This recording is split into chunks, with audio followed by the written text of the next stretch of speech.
Look, it's totally a giant goldfish.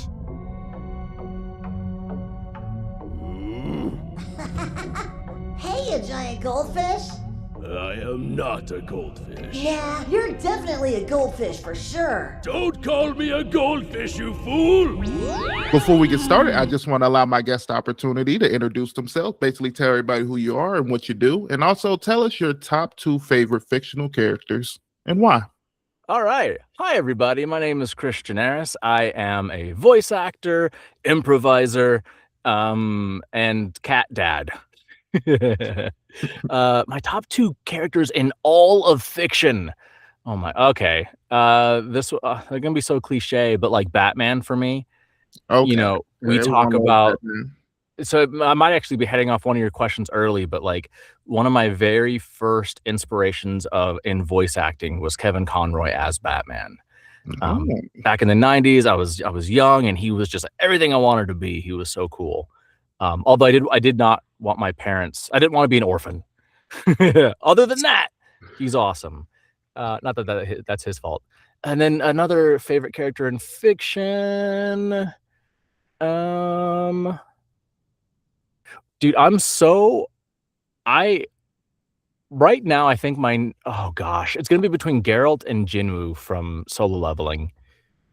Okay. But I think Solo Leveling is just it's like my most recent obsession. So let's go with Jinwoo. I really like him, but again, like he has a very similar demeanor to Batman as he gets more powerful.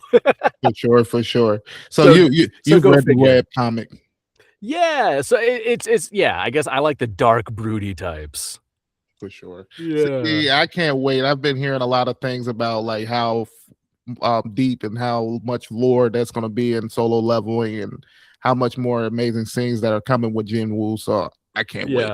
The last season is amazing. I've rewatched it like 4 or 5 times already. Yeah, dude, I watched the series a few times, and then that inspired me to start reading the comics.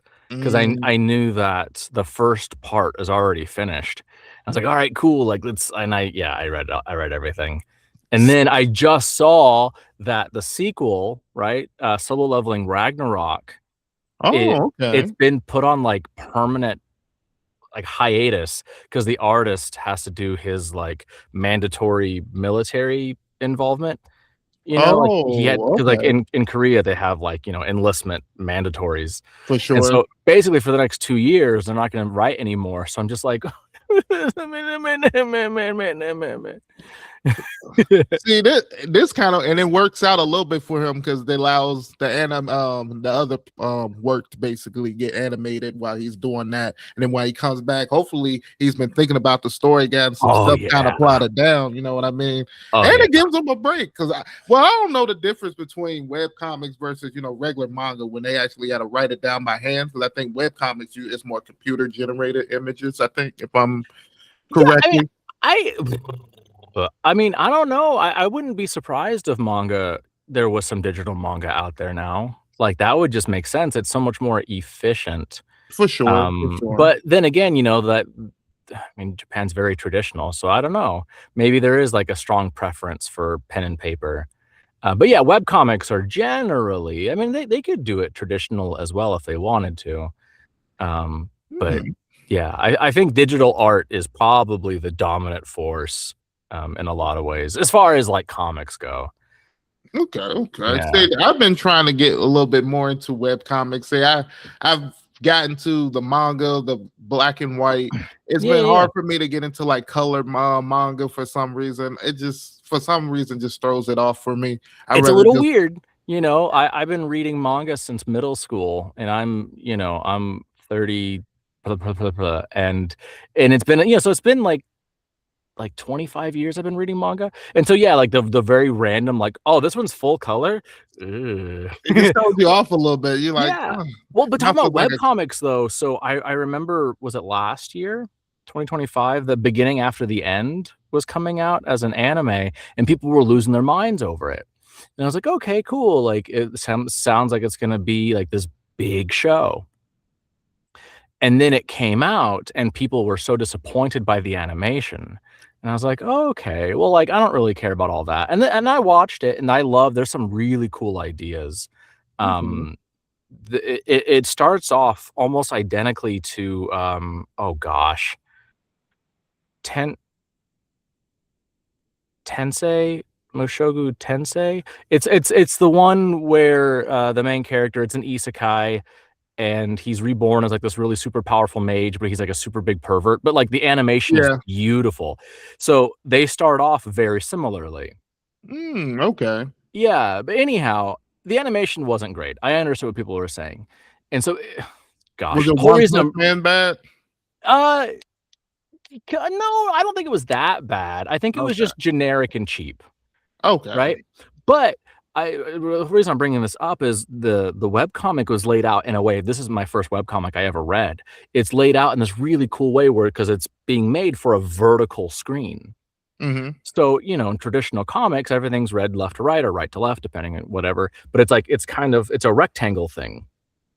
Or Okay. even, you know, they'll have like that horizontal, like those big splash pages. Oh, I'm so sorry. But this one, because it was like a single panel being vertical, they would have these action scenes like happening vertically. And I thought it was such a beautiful way to take advantage of the medium that I'm reading it from. Okay. That's Rather than saying like, oh, we're going to fit this traditional book style comic onto a phone. Let's make it for a phone. And I think the beginning after the end, it is a very, very cool comic. But I think people should really give the animation like a break, because how often does a webcomic become like, because it started off as a book that the guy published online by himself. Then he sort of like a collaborated. novel. Yeah, and then Okay. he collaborated to make it a comic. And even in the beginning of that comic, like it's not the best art I've ever seen, and it gets way, way, way, way, way better as it goes on. But like then he's going from that to an anime outside of a country he doesn't even live there, you know, to like talk to people. So it's like, dude, yeah, like it's cool that he even has an anime. Like, let's give it a break. For sure. And then, that's just the first step. That was just the first season? Yeah, it was just the first. They did announce season 2.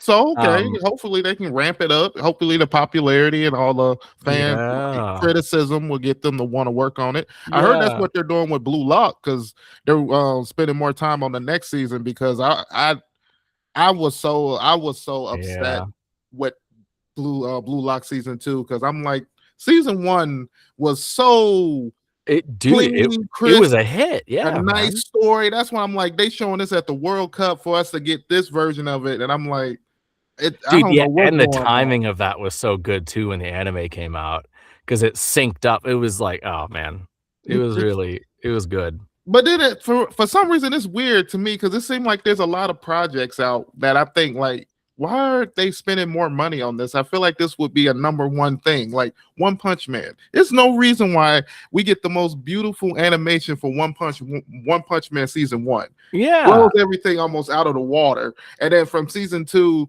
to 3, it's just been going downhill to the last season. You literally got computer rendered images moving down the hills. Like, come on now, this is crazy. This can literally be up there with your Naruto's, One Punch Man's, if y'all gave it the due respect that it need, the due care. You know what I mean?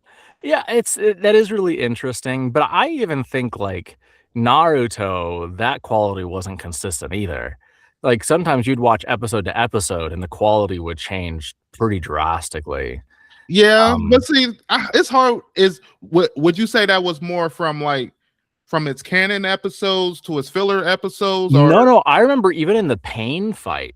Okay. I remember the Pain fight. There's one where it was really an action-heavy episode. And that episode's art style was so different from the episodes before and after it. It felt like they sent it to a different studio altogether to animate it. Like they were like, okay, we need to spend more money on this episode type of thing. Maybe, yeah. I don't know. It was very, very, for me, it was jarring watching it. But like, and then I remember other stuff too, like Bleach. So like when I was in middle school, like the first manga I picked up, not the first, but some of the first were Naruto and Bleach. And one thing I love about the manga of Bleach is it's so stylistic. There's a lot of really cool like shots, and the angle is it's very artistically, it's a very beautiful book. And then I can't watch the anime. it is so generic in comparison. It just feels like any other anime as far as the actual art style goes. Or the art direction, the cinematography of it is just like, oh, it's a regular anime. But like the manga, I found it so cinematic and beautiful. I felt very disappointed. Yeah, I felt that sort on a similar way for the Seventh Prince.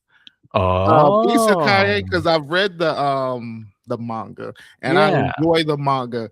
And I will say it took me a little bit to kind of to adjust to what we were getting animation wise and stuff like that, because it just looks completely different. And then I just feel like the characters look a little different. I feel like the characters sound different than what I thought they would sound like. So it's just I feel like when you put, it's one of those things when I feel like you read it before, you get super hyped about it, you can't wait, and then you're like, dang, this is not how I would have did it. But I'm hoping that the author is behind this somewhat and giving approval for this type of thing. You know what I mean? Yeah, it's super but it's not tough. bad. I don't want to say, but it's good. But yeah, not I as think good as I thought it would be.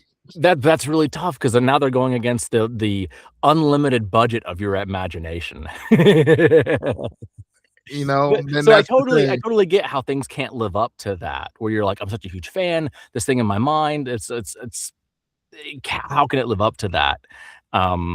So it is this tightrope of how to go into stuff like that when you're already such a huge fan. I remember back in middle school again, I was or was it high school? Doesn't matter. I was such a huge fan of Fullmetal Alchemist. This is before all the allegations and stuff. And so like the original the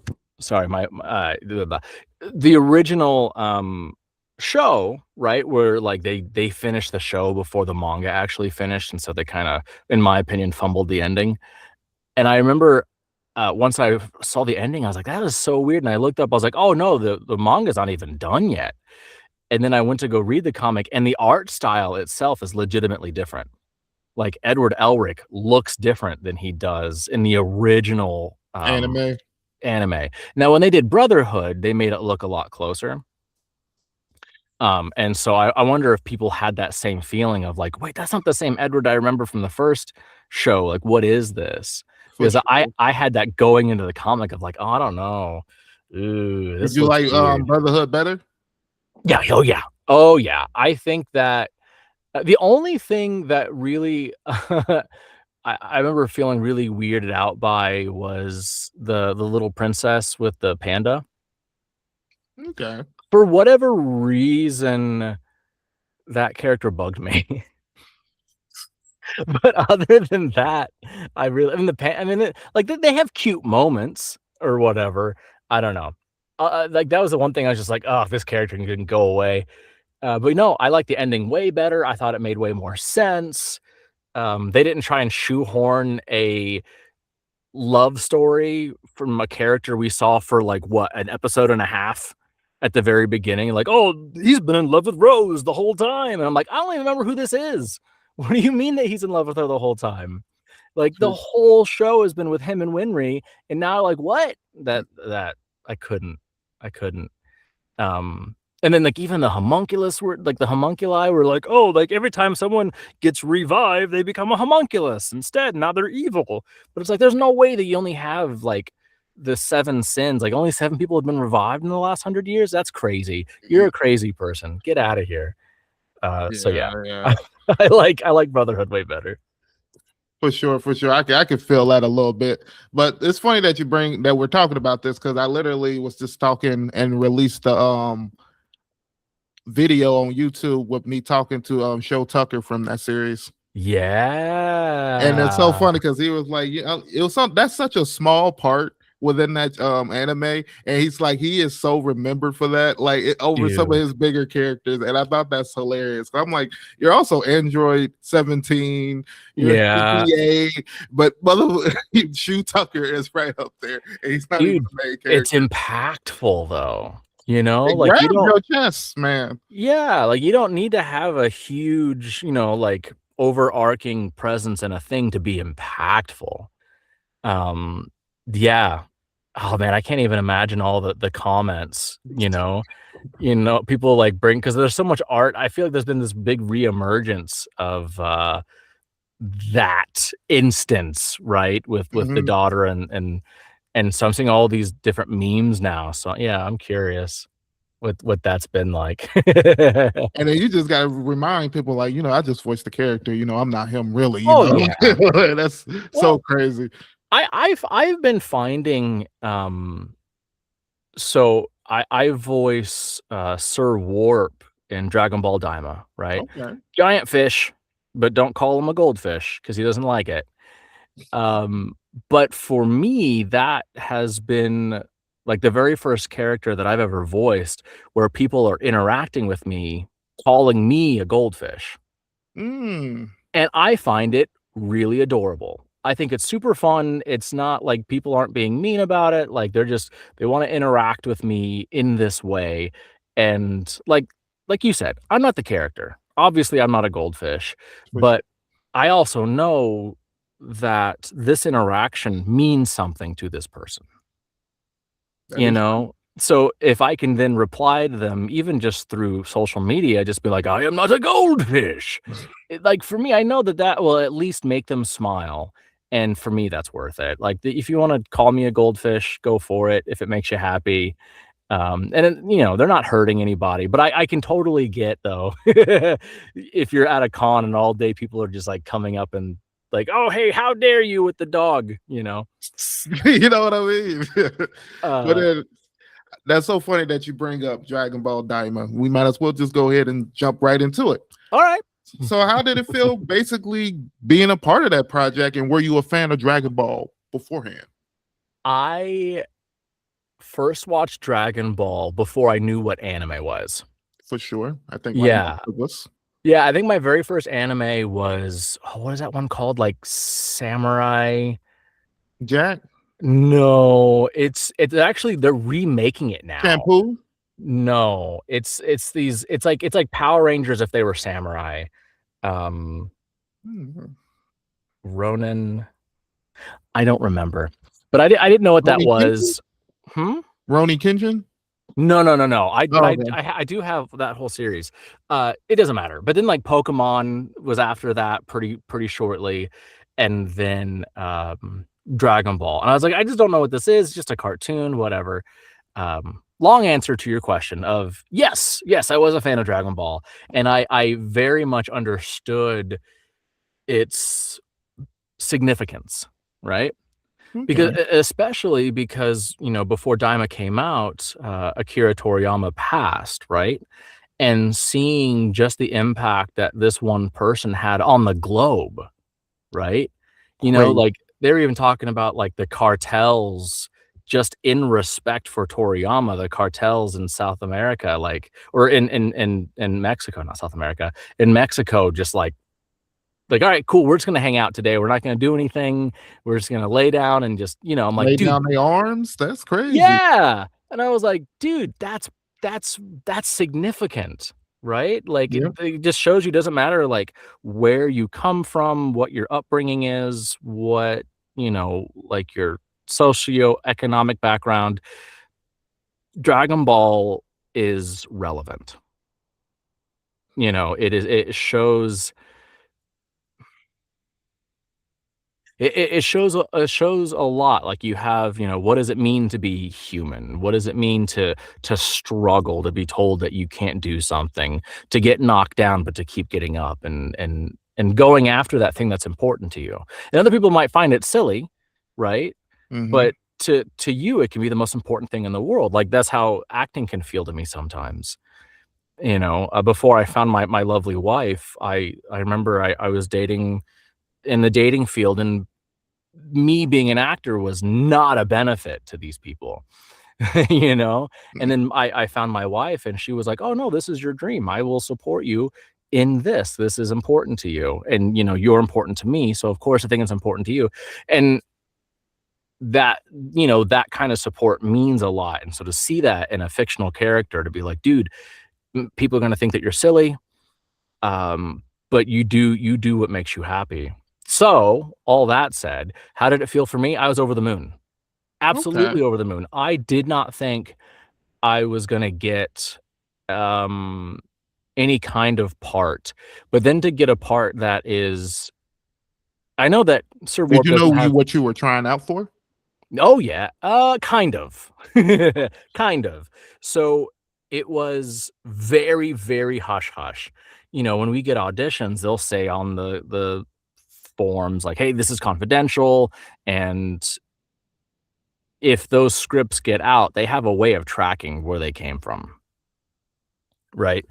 And Wow. yeah, this was beyond even that. You know, most of our auditions these days, you know, post COVID, most things are being done from home, right? So a lot of voice actors who only ever recorded in the studio, and most of them didn't even have home studios. Oh, Um, okay. right? So like that's what this is. This is my little home studio. It costs more than my car, which barely runs. But hey, priorities. So this I auditioned in person, Okay. and they were, I don't even know if they told me what the project was. No, they had to have. But I think they're like, "Hey, can you come in on this day to audition for Dragon Ball?" And I was like, "Come in and audition? Okay. Um, and Dragon Ball, right?" And so usually when we get auditions, we'll get like not every single character in the show, but we'll get like the main cast, and sometimes maybe like a secondary character on the audition sides, and then they'll kind of cast from there. Here, I walked in and the director told me, he said, "Hey, you're gonna audition for this character." I was like, "Oh, this is different, but okay, cool, awesome, whatever." And then he was like, "Hey," because at that time, all we had and all they had at Crunchy was just the very first initial trailer. Okay. That was it. And even the director wasn't sure what my character was because we don't see Sir Warp. All he knew, or all that he was given, was basically I was a being that characters would interact with and like enter into to time travel, which isn't even accurate. They don't time travel, but that's kind of like Yeah. the gist of what we had. And so I was like, wait, am I a building? And so in the initial trailer, there is that shot of, oh my gosh, I'm so bad with names. The main villain of Daima, the demon king. Oh, the little dude. Oh gosh. All my brain wants to say is Beerus, and that's the cat. I'm trying to think of it myself because I That's haven't all watched right. it for a little bit. Give me You're all right. Goma. Is it Goma? Goma. So there's a shot of basically the two villains in the very first episode, like within the first few minutes, right? Because they're watching the Cell Saga on their like all those screens. Mm-hmm. And so there's this shot in the initial trailer where it looks like King Goma is and his aide, whose name also escapes me, but they're in. Yeah. Okay, thank you. And so they're in this room. It looks like they're kind of floating. There's just these screens spinning around them. And the director thought that was my character, that I was this room with the screens and they were time traveling. That's funny. And I was like, I'm gonna be a building? I've never played a building before. Okay. And I had that, and then we had the original Japanese actor's voice. And that was it. And he said, "All right, cool. Like, let's do it." And we went through it, and I was not confident what I did. You know, it was just the director's like, "Hey, I know that you can go really low and you can go really high, and that's what we need for this character." He's like, I auditioned all the big people who have these big voices, right? But most of them struggled with the little voice. So I can't go as deep as your heavy hitters, right? The ones who are really, really deep. But so he had to find that compromise. Okay. And I remember when I was doing that audition, the director's name is Rig. Rig told me, he was like, "Hey man, just so you know, like, even if you don't get this part, you had to go through so many approvals just to get into this audition. Okay. He So said a lot of people wanted you to kind of get this role type of thing. well, yeah, I mean they were at the very least thought that I was up for this role. Okay. Because like sometimes That confidence booster. it kind of was. I felt honored because I've done a lot of work, but I'm not I haven't gained enough of a name to be hitting like these, big franchises with big roles. And Warp he's big physically, but he's also significant to the universe, right? He's the only way you get to this demon realm is through him. And I actually found some stats online that he's probably one of the most powerful beings in the universe. That's why like everybody's so scared of him. They're like, don't call him a goldfish. He can destroy us. Kind of got that Shenron lore when you don't know how strong they are, but yeah, they're menacing. They you know what I mean? Yeah, So yeah, I was just over the moon, and I really didn't think I was gonna get it. And then I had friends who were getting roles, and I was just like, oh man, that's nice. Oh well, okay, that's fine. Cool, good, great. And then it was like weeks after everybody else was getting roles that I got the role, and I almost fainted. I was so excited. That's amazing.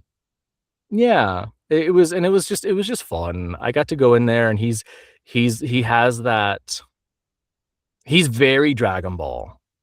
He's very, very serious, very, very powerful, and he's super goofy if you call him a goldfish. He's just so Dragon Ball, and it is such an honor to be a part of the legacy that is Dragon Ball. You had any favorite moments from the series or anything? Or from Daima? Yep. Favorite. This isn't even really part of the show, so it's kind of cheating, but like my favorite thing was when it went to theaters, right? Okay. And we had a bunch of us got together, a bunch of us voice actors that are in the show. We all went to one screening together, right? Wow. Okay. Yeah, and it was really fun. Like Stephanie, the actor for Kid Goku was there, and like just about everybody of the main cast was there. Did y'all do a private showing, or was y'all? No, we just all organized and went to a showing together. And so there were some normal people kind of interspersed. And so people were cheering at really weird times. It was like when you watch wrestling and one of the, I don't want to say character, one of the wrestlers walks out and people just start cheering and they're just walking like, oh, cool, they're here. Or if you watch like an old sitcom, and just a character comes in the audience like, oh my God, look, it's Norm. That's what was happening. Just for like little no-name characters are coming on screen. Everybody's like, yeah, look, it's Joe or whatever. And the regular people are like, why are they cheering? Like, that's so weird. It's like, we're just excited. That's my friend. He plays that. Like, I don't care. Shut up. Oh, so that was you guys. Y'all were cheering randomly. Yeah. Okay, I thought you were talking about the regular crowd. No, that was us because we were just cheering on our friends because we're just excited, And then I was sitting next to Derek Snow.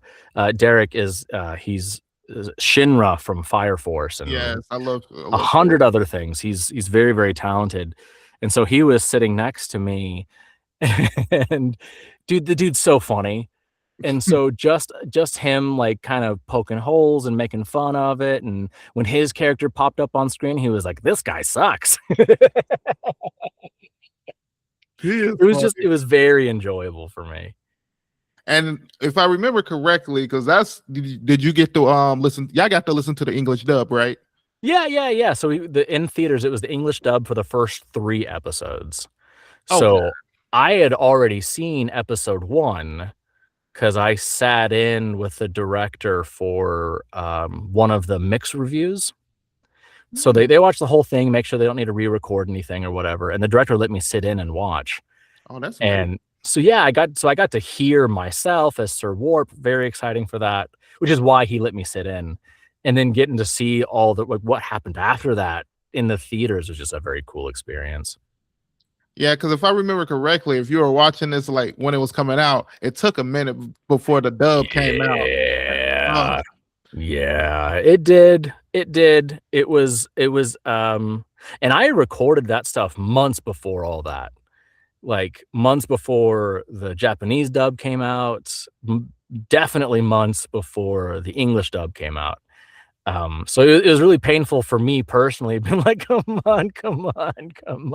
You know what? Yeah, I know, Phil, especially if you told a lot of people about it and you want to show everybody your work. I couldn't tell anybody. Oh yeah. I got a phone call from like corporate telling me like, you cannot tell, like we will remove you from this project if you say anything about it. And I was like, yes, sir. Even when I was on the call, when they called me, they're like, are you by yourself? And I was like, yeah. Damn. I was like, I'm at home. And they're like, that's not what we asked. And I was like, yes, I'm by myself, before they would even go on with the conversation. And so I was like, this is really serious. I've obviously signed NDAs all over the place for different things, but I've never gotten like a sit down talking to of like, you better shut your mouth. Yes, sir. You probably would have really got sued if someone would have got out of that. Man. I wouldn't have been sued, but they would not have been happy. It would have hurt my anime career. So yeah.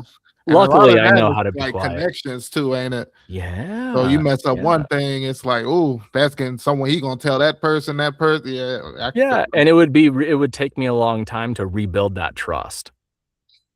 Because like you said, it's about connections. A lot of, I think voice acting. But that's on like almost every career. It's almost, you gotta have good connections and networking and stuff like that. If you want to move up, for sure. And it's kind of funny because like when you do acting, and I don't mean just voice acting, but I think acting for anything is we don't really get to act as much as we want to, right? Like all I want to do is just go into a booth or go on a stage and just go and have fun and act and do my thing. But then there's all this stuff around it, so it's like, oh, I have to go and this all networking thing and all this stuff. And it's just like, I just want to go and act. Just let me go act, please. Man. I just want to go and be a goofy, fox that also is a secret god in disguise. Like, I just want to go and play in my imagination. But that's the world we live in. I got a question. Did you always want to voice act or did you want to do dubbing? Because I hear they're two separate things. Kind of, sort of. I don't know if I would say they're different. Are there different like processes of yes, doing the actual like physical process, like every genre of acting is going to have its own way of doing things, right? So obviously the way that I act for anime is going to be different for how I act for video games. It's going to be different from how I act if I'm doing something on camera or on stage. Like everything requires like a specialized knowledge of the genre. Okay. The medium. Of the medium. And dubbing, I think what it kind of comes down to is that anime is acting on a conveyor line. It's like if you ever worked in a factory, or if anybody watching this has ever worked in a factory, like something comes down the line, you do your one little thing and then it continues right on down the line. And you have a very limited time, right? Because a lot of time those conveyors, they don't stop. They just keep going. So you have to do all your stuff while it's moving. And hopefully you get it done before it gets to the next person. That's kind of what the process is for anime. So we have a very strict timetable, right? Like, all right, cool. You have to get this line out in 1.2 seconds. Like, oh, okay, cool. And then now I have to do all the acting stuff that I'm going to do already, like normally, but now I have to do it in 1.2 seconds. And there's like a 0.01 like pause in the middle where I have to break up this sentence into two parts because the flaps, there's a little hitch. Mm-hmm. And so it's just very much, can I fit all of my training and all of my experience into this very specific scenario where I can't do my own rhythms. I have to do the rhythms of the animation. Man. So I think it's just kind of, it's acting while juggling.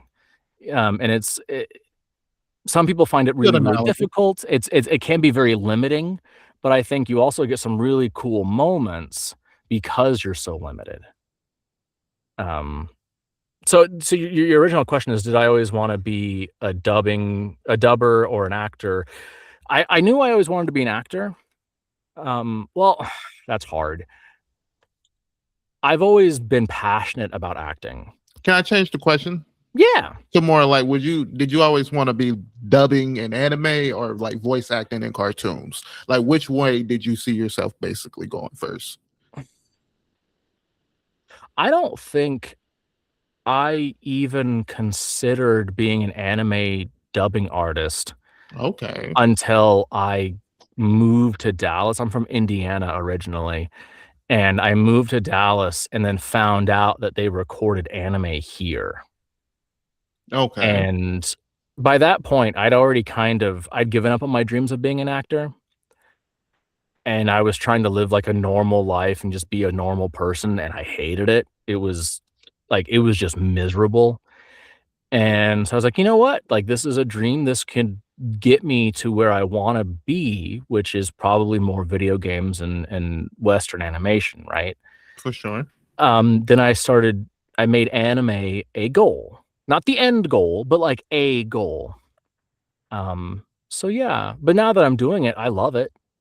Okay. I absolutely love it. I think it's a very unique way to act. And it's also, I find it itches that immediate gratification that a lot of acting doesn't really give you. And by that is, as soon as I deliver a line, I know exactly what it's going to look like. You know, because like I have like the show's done. For sure. All the music, all the sound effects, everything is there. It just needs a voice. And so I get to do it, and then they stop recording and they go back, push play, and boom, it's there. Now, obviously they have to fine tune it, you know, like do mixing and all that stuff, but like ostensibly it's done. You know, you go into theater and you have months of rehearsals before you ever get in front of an audience. Doing things on camera, it can be, you know, not only is it like weeks of prep, sometimes longer than that, and then you have, you know, the shoot, and that's all day, and then you have to wait the months or sometimes even years, depending on the project, before you even see a frame of it to come out. Same thing for we call it prelay animation, where we do the voices first and everything comes after. That's like years of work. Anime is like, boom, there it is. And a lot of the times I have to wait a week before the episode comes out, you know, and it does scratch that itch of like, oh man, like my work, people are seeing it, people are enjoying it, and it is satisfying in that way. For sure, for sure. So when you first were thinking about acting, were you more into the live action route? And then you kind of fell into voice acting, or? So I'm a part of the generation where voice acting was my primary goal. Okay. You know, so you have a lot of there's a lot of actors who only want to do on live action stuff, and especially a lot of your older, like old school actors. You know, a lot of them, like your alumni of Funimation, most of those people just fell into it. But no, I actively sought to be a voiceover artist. Okay. So what were you doing before you went to Texas to try to be that? Or just normal, like more just like the online trying to get gigs that way? Not even.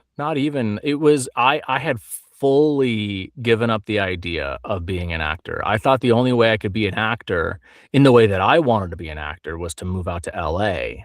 Oh. And I have crippling anxiety. I'm very good at masking it, Raysean. You'll never even know it. But I'm very crippling anxiety. And the idea of moving out to LA, this cutthroat town, right, at 18 just wasn't, it's not in my DNA, man. I couldn't. No, thank you. And so, yeah, man, I was just working kind of normal jobs. I'm not good at normal jobs. I was doing a lot of like, hey, we need a fence being built. Hey, we need a pet sitter. I was doing a lot of just cash jobs, really. Oh, like task jobs type thing? Yeah. I was a martial arts instructor. Oh, that's interesting. Are you a black belt? Yeah. Yeah, in a different life. I can barely move now that I'm almost 40, but Oh, okay. yeah, I thought you were yeah. like you were scamming people. Oh, like no, I was reincarnated. Yeah, in a previous life, I was Bruce Lee, and so I know the ways of Jeet Kune Do. No. I mean, like back when I was like teenager, early 20s, Okay. I was doing like 6 days a week, 3 or 4 hours every day, martial arts. I was very Was that good passionate money about in it. that? Uh, Okay. if like you can open up a school, you can become a teacher. I think that with I know for sure that the guy who opened the school that I was going to was making decent money based on Okay. what he was driving.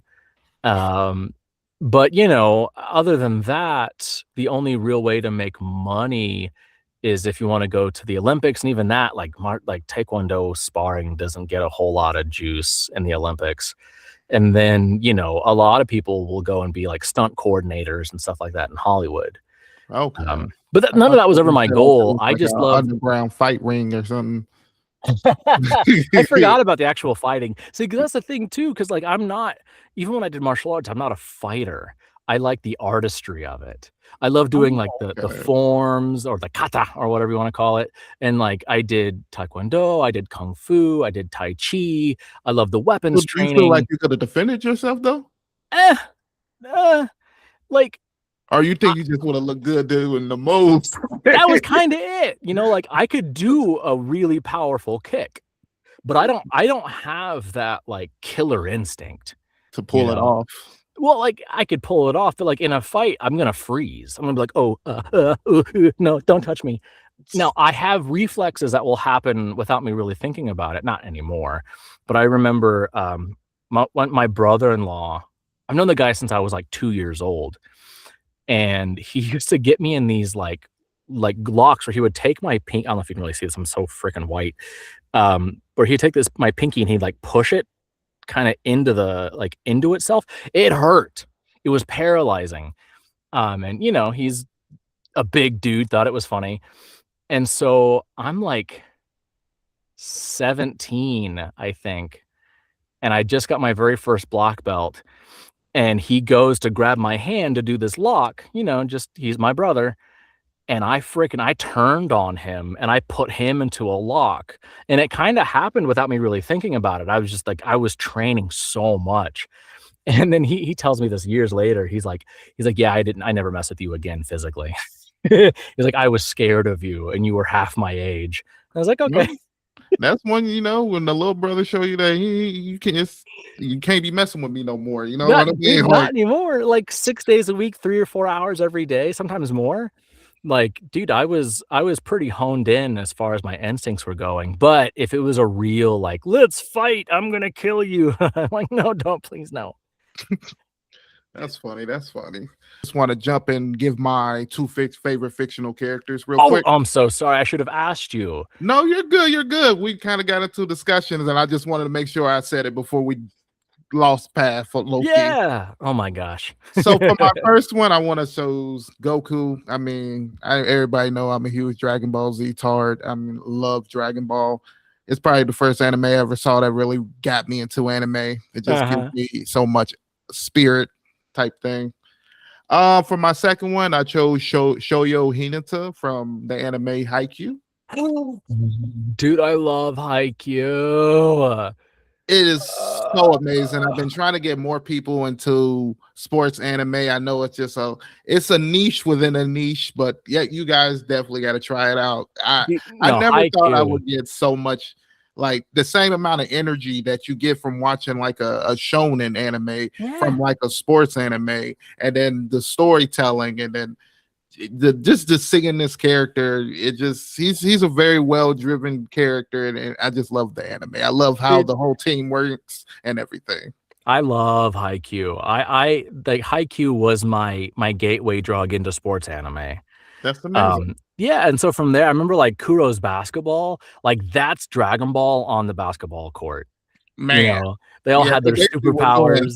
Yeah, they had Ultra Instinct and everything. It was just like, yeah, and like Prince of Tennis to a lesser degree, like they did all have their like little powers. But yeah, man, sports anime it's a sneak hit, man. for sure. And then Blue Lock kind of took it to a whole nother level. That's true. Especially bringing the whole ego into it and bringing that whole like different intensity into the whole games. You be sitting back, be ready to jump through the whole hoops for this anime. Oh my gosh, that's so true. And like because like when I was younger, I only really watched like shonens, right? Like your Bleaches, your Narutos, your One Pieces, and all that. And then as I got older, I was like, let's mature a little bit. So I tried sports anime. I tried some like romance anime. I watched Your Lie in April and I cried through that last episode. Just like snot and tears, dude. I was a wreck. And the thing is I thought it was, I didn't know it was coming, but I highly suspected it was coming, and it still got me. It still got me. Oh my gosh. It's just, it doesn't matter to me what the genre is, but if you do a phenomenal job, oh my gosh. Yes. That's what anime is really showing me. It's about the storytelling. It doesn't matter what topic or whatever they're basically trying to hit within the story. If they're really good story within that story, it's going to be good. You know what I mean? Yeah, dude, absolutely. Absolutely. And that's one thing anime does well. They'll hit on topics that a lot of shows won't do. You know what I mean? Oh yeah. A lot of things they talk about, you'd be surprised it's actually in the show. You'd be like, wow. Yeah. I just love it too, because like it growing up here, everything that's animated is a cartoon that's for kids. For sure. And so when I was a kid, the only adult cartoon that existed was The Simpsons. And so people were like, okay, cool. You either have cartoons for kids or cartoons that are just inappropriate.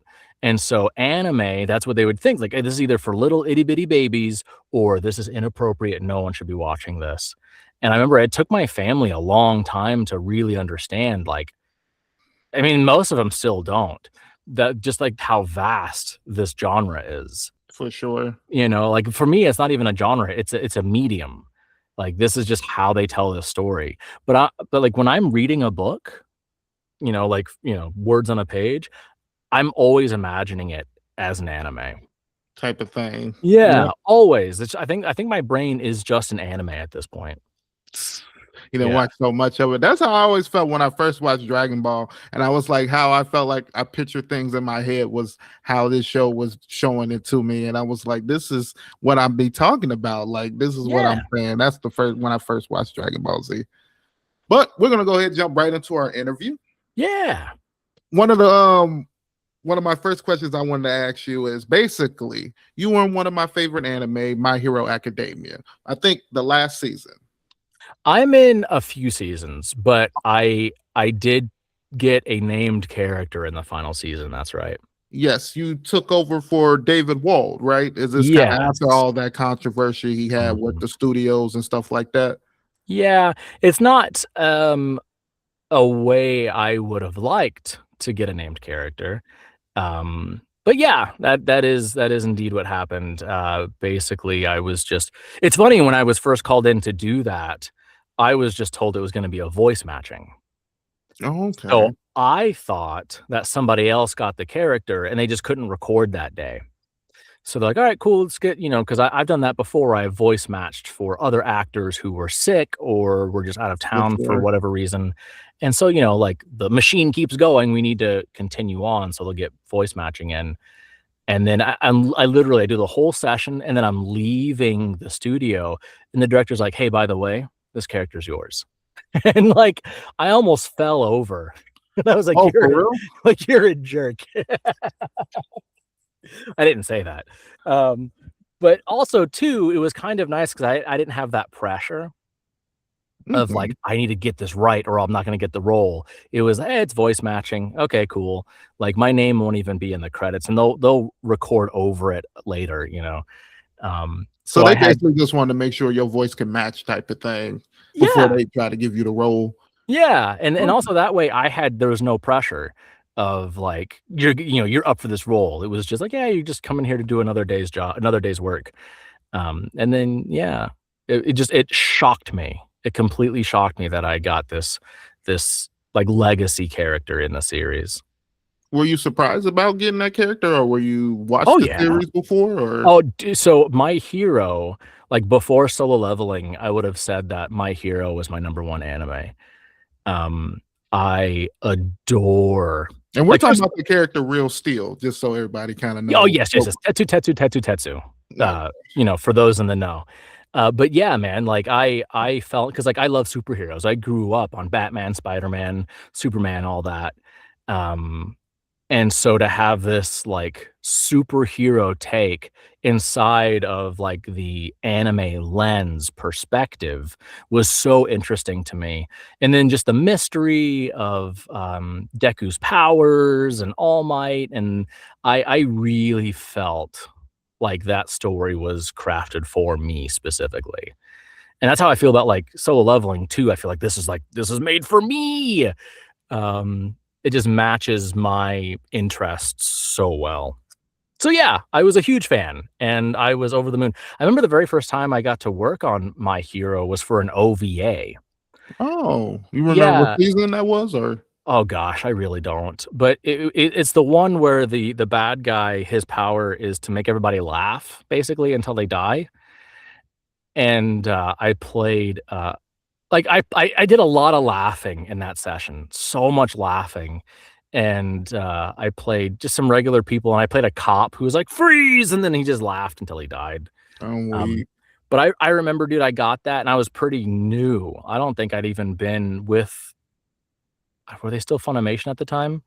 Like, it was a while ago. And I remember, like, all the other newbies were so jealous that I got to go work on My Hero, because it was like, that was the big thing. Yeah, I think that was on season 5, if OVA. Possibly, yeah. Sure. Yeah, that would make sense because it was a while ago. Yeah, that's good that you've been able to work on the series though, and that is something that you wanted to get into and actually got to actually be in. Yeah, it's in some ways it's harder. Like if I'm like a really big fan of the project, and then I get to go and do it, because there's that pressure of wanting to do it right. For sure. So like, I mean, because I've worked on like Attack on Titan. One Piece was the very first anime I ever worked on. That was huge for me. Just like these really big, like impactful. I got to be in Trigun, the newest remake of it, right? Or the newest incarnation. And I got to play a thug that just kicked the snot out of Vash the Stampede. And as I'm doing it, I'm like, I'm kicking Vash the Stampede. Like, this is insane that I get to do this. Man, yeah. I couldn't have dreamed doing this when I was younger, type of thing. I feel exactly. Yeah, like because I watched Vash when I was in middle school, so it's in some ways it's a little harder, and I find it less pressure, and I'm working on a project I don't know, or it's brand new and I don't really know much about it, For sure. Yeah. What emotion do you find hard to portray? Oh gosh, your voice, any emotion. I'm a pretty big robot. I don't feel much. No. Gosh, emotion is hardest to portray. I think if a scene requires me to like full on cry, like really, not like a fake cry, like but like a real genuine cry, I struggle with that. Okay. Yeah, my body does not like crying in front of people. I'm okay crying in like the privacy of my own home, but crying in front of other people is really, really hard for me. Is it more like that breakdown type of cry, or more just the normal type of cry? Either. Okay. I mean, just normal crying. Like if it involves me, like, because there's a certain amount when you go to cry that you need to break down and lose control, right? Because there's like a wall, like an emotional wall that needs to be knocked over, and that wall for me is it's really strong when I'm around other people. I'll get like the lip quiver, and as soon as that happens, I feel my body, I start to disassociate. And I'm not like doing it on purpose, but I disassociate just enough where I'm able to back off of that emotion. And I'm working on it with a therapist. So like that is genuinely the hardest thing for me to do. Out Yeah. of all your vocal performances that you've done so far, which one do you consider your best and which one do you consider your worst? I don't know. I don't know if I've ever really ranked best or worst. I have a favorite, Okay. and it's such a weird choice, but and the reason I love it isn't even because of the performance. So there's a show, oh my gosh, I'm so bad with names. It's one where the main character is like this demon from the underworld, and she kind of gets isekai into the real world, right? And so she's got like two forms. She's got this like adult sexy form and like a little child form. It doesn't matter. I don't remember now. But I got to be in this show. I got to be in almost like every episode of that show. It was very fun. As like Walla and background characters. So for one of these episodes of Walla and background, there's a scene. Jahi will the great Jahi will be undefeated. Something like that. So there's an episode where Jahi is running around trying to find chaos crystals or whatever, and not literally chaos, but some sort of like magic crystals. And she's in the forest looking for this crystal. She's all by herself, and she's already kind of spooked out because the forest is dark and creepy. And then a little tiny snake comes out onto the path in front of her, and it just makes a little snake sound. And then she like very much over dramatically reacts and screams, and like, you know, birds fly away or whatever. And then it cuts and moves to the next scene. Really small thing. And in that episode, I did a lot of Walla, and then so Walla is like group cues. So if you have like a crowd of people, so Jahi took place, a lot of it was in a tavern. So I did a lot of tavern scenes of drunk people in that show. With and there's like four of us in a little recording studio, and we just kind of do, you know, like, oh hey, I'm gonna have the steak or whatever. Was it Sacrificial Princess that you're talking about? No, I was in that show too, though. I love that show. You know, it's like the Great Jahi, something like that. Oh my gosh! Now I have to. I'm gonna have to look it up. Oh no, my computer is not wanting me to do that. Okay, so anyhow, after we do the group cues of doing Walla, we'll break off and we'll do what's called bits. Bits are just small little characters that have one or two lines, and then you never really see them again. And so directors, they try to be fair with bits and like make sure everybody has, equal amount of time in the booth. For sure. And so the director was like, hey man, I'm so sorry. All I have for you is this little tiny snake. I was like, yeah, man, that's fine. Like, I'm just happy to be here. So I get in the booth and I put on, I set up kind of like this. And the director's like, I don't know, man, like give me a hiss or something. And me, I think I'm funny. So I was like, all right, cool. I'm going to do a silly take and then I'll do a real take. I just want to make them laugh. So it comes out, a little snake comes out and I'm like, 3, 2, 1, hiss.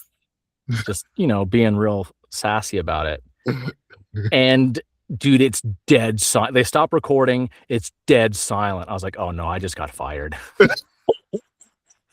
I'm never going to work again. Like yeah, right. They ended up liking it, didn't they? Yeah. So then he turns his mic on and everybody's laughing. I was like, oh, thank God. Okay. And I'm ready for take 2. And he said, that's it. You're done. It's like, no. No. That was a joke. He's like, well, you should think better about that next time because that's the one we're using. I said, okay. And then people, I remember because back then Crunchy, there were comments. And so people in the comments, and some people thought the snake was funny. And that was my first time ever having a character be pointed out as something significant for the viewers, right? And it being like a background character, not like Yeah, focal character. doesn't even say anything. He just makes a noise. But I remember like actors were reaching out to actors trying to figure it out, and I was like, "Yeah, that's me." So anyway, so like months go by, and actually my therapist, she was talking about that because I told her this story of like it felt so good just to do something that made people laugh because Mhm. I love to make people laugh. I do. I perform with an improv comedy troupe, and we travel around and we work on trying to be funny and making people laugh. It's very important for me.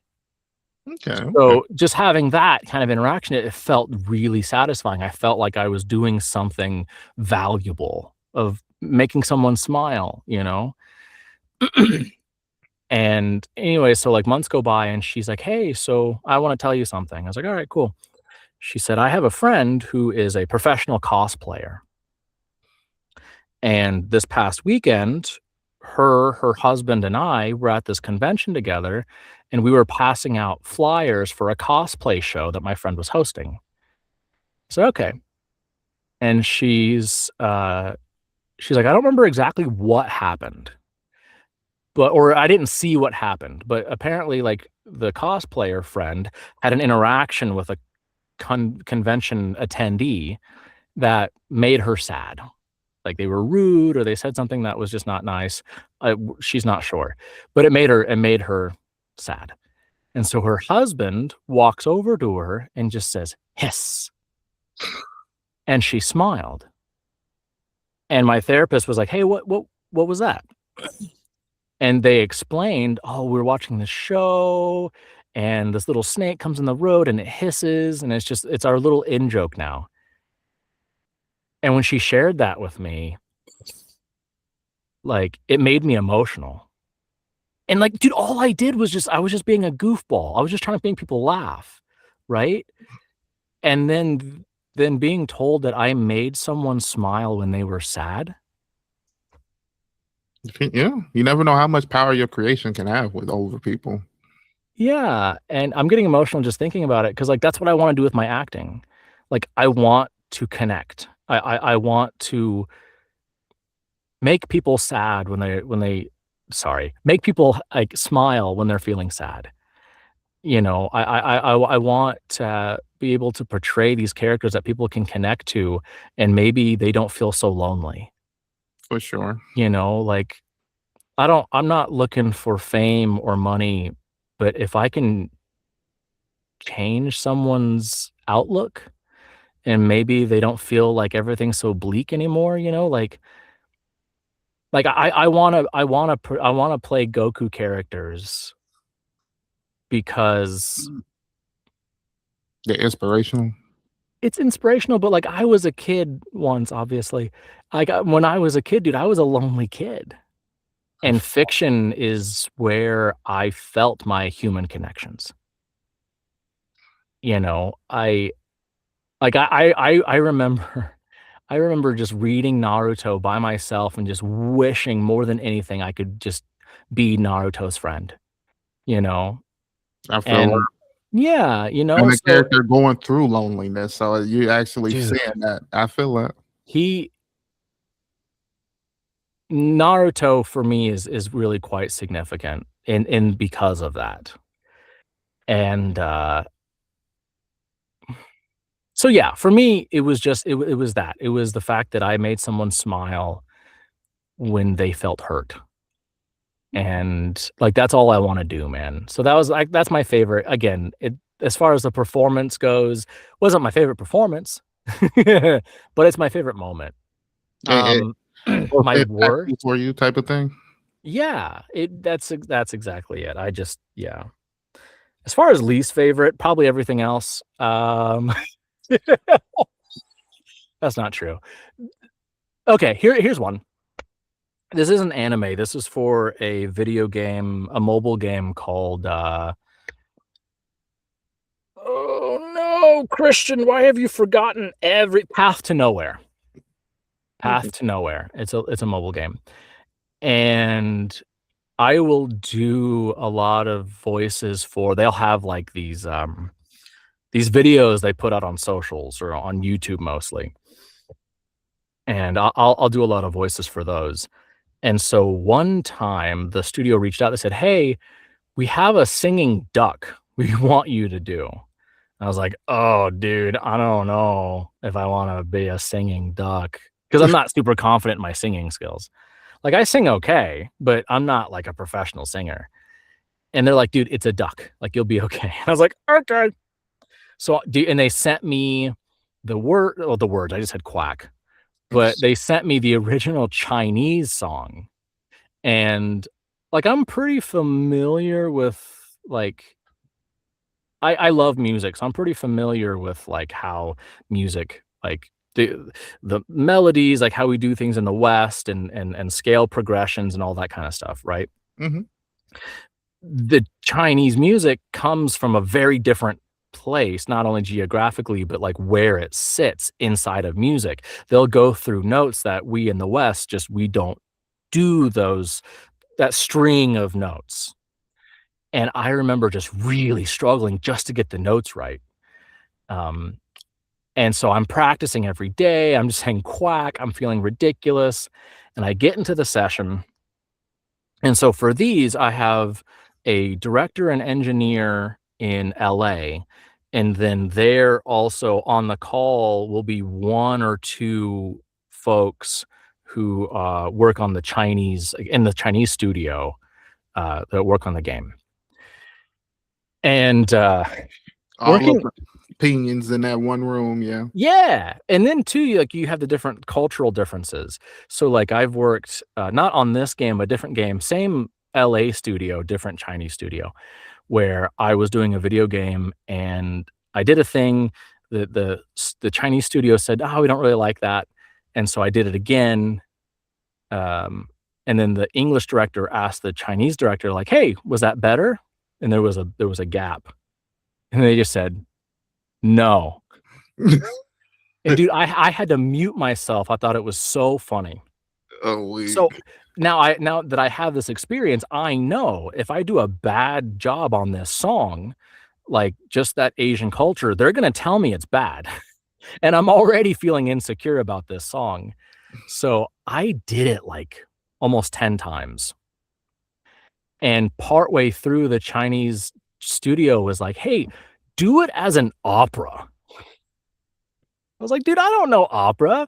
"Okay, fine." And I'm a duck, and so I do it, and I'm not happy with it, but the Chinese studio is over the moon. They love it so much, and I'm like, "I hate this.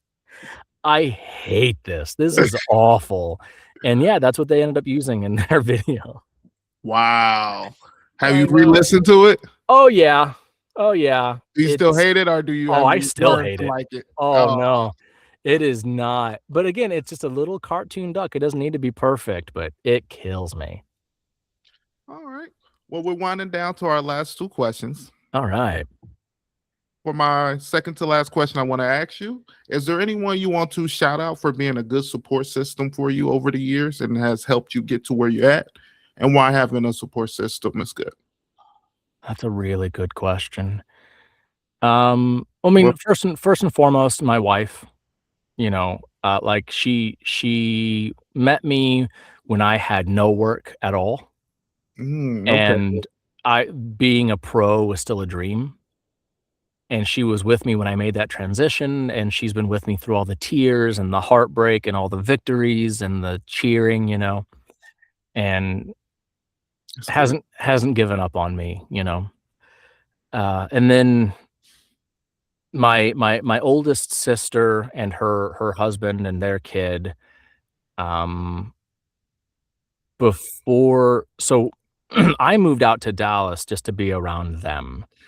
I adore them. They're basically my second parents, and, they've always been supportive. It's never they've always been consistent in my life. And so when I moved out to Dallas, I lived with them, and then I didn't have a job for years. Mhm. And they never made me feel like I was worthless. They never made me feel like I needed to get a job or get kicked out. Like obviously I was trying. It wasn't like I was just like, all right, finger up the nose, like, all right, what's for dinner? Like I was trying, to work and trying to, but it was tough at the time. And when I discovered like, oh hey, here in Dallas, I can pursue voice acting, and I had no money, they bought me my first mic.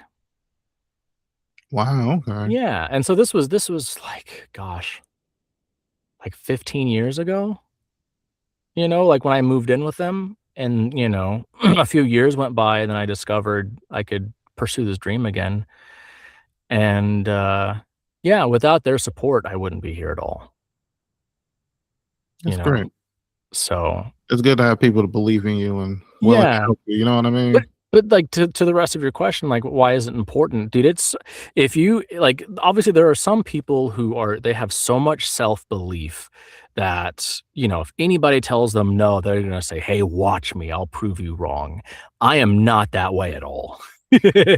I'm a Um, delicate little sensitive snowflake, and if you tell me no, I'll be like, "Yeah, you're probably right," you know? Um, and so to have people believe in you when you don't believe in yourself, it makes a huge difference, and to not be alone, because acting, it's a lonely business. Voice acting, even more so, you know, we for don't sure. we don't get to be on a stage with, 20 people who are all working together to make this thing. The majority of my work, if it's not in a studio, which the majority of my work isn't, it's in this little box. And so I'm in this little box 8 hours a day, sometimes more, sometimes less, working by myself. I'm reaching out to people, I'm emailing people, I'm auditioning all by myself. And so it's very, very, very lonely. So to be able to go out, and I know when I leave this little crazy box that my wife is here for me, makes a big difference. For sure. It's Yeah. always good to have a good spouse. You know what I mean? Yeah, but I mean, like I said, like even like my before that, it was my sister. I remember I was getting really down on not making any progress on my career. I didn't even want to audition for anything anymore. And my sister, my at the time, my booth was my closet. And so she just came and sat in my room and just kept me company while I was doing auditions. Like I don't know how many people would do that for their little baby brother, you know? Yeah. It's just stuff like that. It made a huge difference for me. I feel that I tend to get a lot of my when I'm down moments. My siblings tend to be the people that help me get back up a lot. So I feel that. Yeah, so very, very, very sweet. Now moving on to my last question, I want to ask you: Mhm. what ambitions or goals do you have yet to fulfill in the field of voice acting? Everything. Um, Okay. I'm pretty hungry for work. I don't know if I think I think actors are inherently pretty greedy when it For comes sure. for work. And so, dude, I don't think there's even if I get the biggest character of all time, if I get the next Goku, I'm still gonna want more. So, I mean, like what are my goals? Like, yeah, man, just getting bigger work, maybe making my way over and doing more traditional prelay stuff, which I've done a little bit, and it's fun. It's really fun. Like it's such a different vibe, and I get to improvise with people, and I love to improvise. Um, so like, I don't know, man. Just getting bigger and better things and going on to if I could play a superhero, I would lose my mind. Like Hmm. like Spider-Man? Oh my gosh. I know right now there's a lot of Spider-Man out there, but if I could play a Spider-Man, oh my gosh, dude, I would lose it. I would lose it. And I there's so wish I many different versions of them. You know what I mean? Oh yeah. Oh yeah. I know that. And I know right now, like Yuri Lowenthal's got like the monopoly on it. And I love Yuri. I'm a huge fan of his work. Um, But like also too, I feel like I wish I could be Batman. Yeah, I don't really know, move. like, because I can go down here, and this is fine. But I feel like I probably fit more like a Dick Grayson, That's like a what I was Nightwing. thinking. You know what I mean? Yeah. So I don't know. That would be really, really, really, really fun. I remember they did Are Damian Wayne's? Damien. I feel like Damien's a bit too young. Like I can do a modern Tim Drake because the Okay. modern Tim Drake is a bit older. And I could maybe do a Red Hood. I just gotta gruff it up a little. But yeah.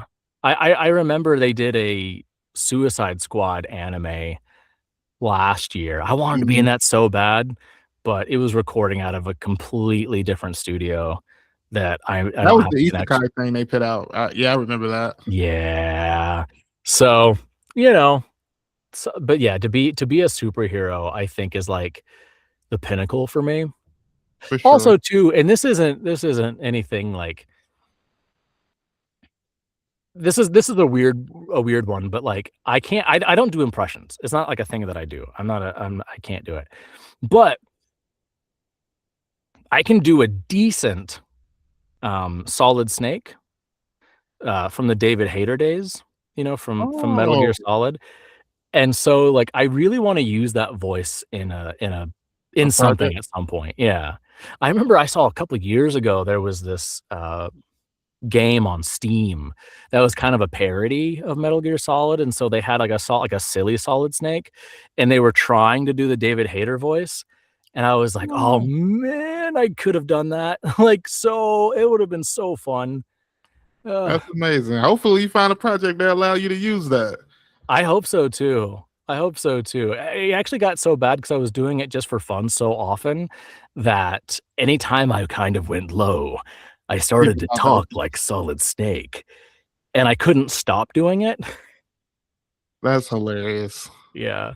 But yeah. We said low, but we're not asking for a Solid Snake impression. Okay. Yeah, but it's because it's more like a pattern of speaking where he kind of emphasizes parts of words, Metal Gear, and so yeah, I got in trouble a couple times. Like just talk normal, like I can't. So I had to break that habit. That's funny. Well, that was our last question. Is there anything else you want to discuss before we wrap it up?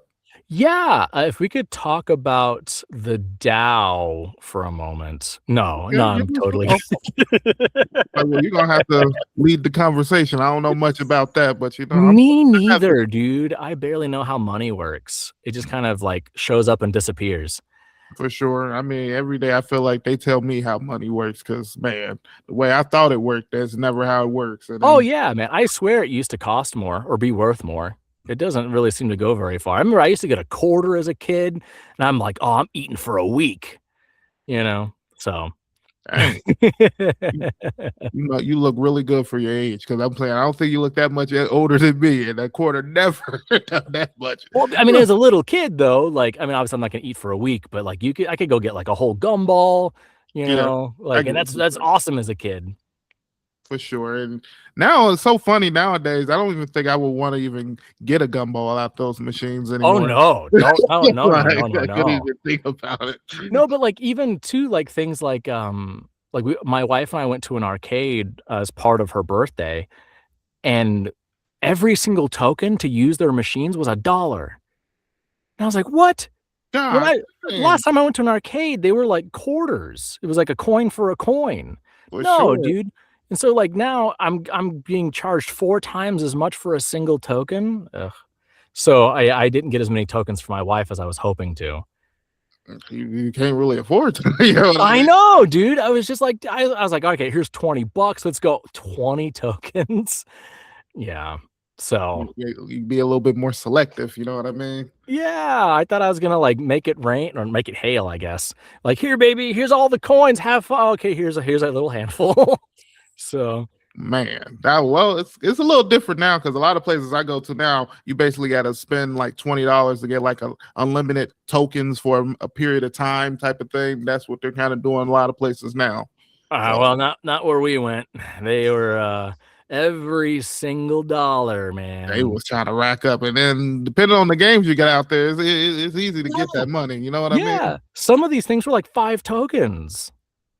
I was like, $5? Get out of here, dude. No. That's hilarious. Yeah. Well, with that, we end today's episode. I want to thank my guests for coming on and chatting it up with me. I've had a lot of fun and learned so much more about the industry of voice acting, and hopefully you listeners did too. Before we close out, I just want to allow my guest the opportunity to plug themselves, basically tell everybody where they can find you.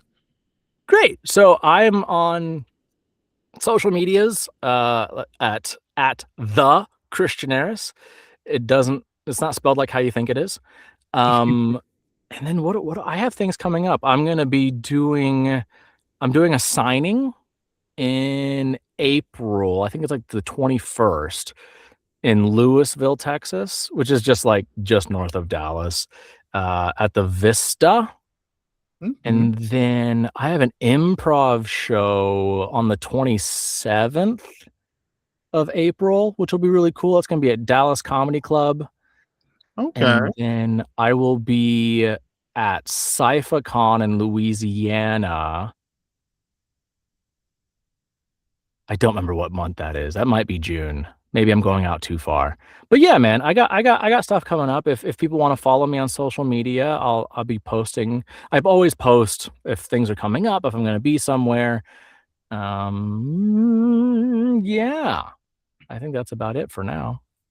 All right. I'll post all his links and stuff below if you guys want to reach out to him and ask him about any of his engagements he has coming up, or if you want to ask him about his part in Dragon Ball DAIMA or any other role he has on IMDb. Everything will be below. Yeah, and I also offer coaching. So if you are listening to me being like, hey, I want to make people smile in anime, hit me up and I offer instruction. All right. And with that, I just want to say peace. Bye. Yeah.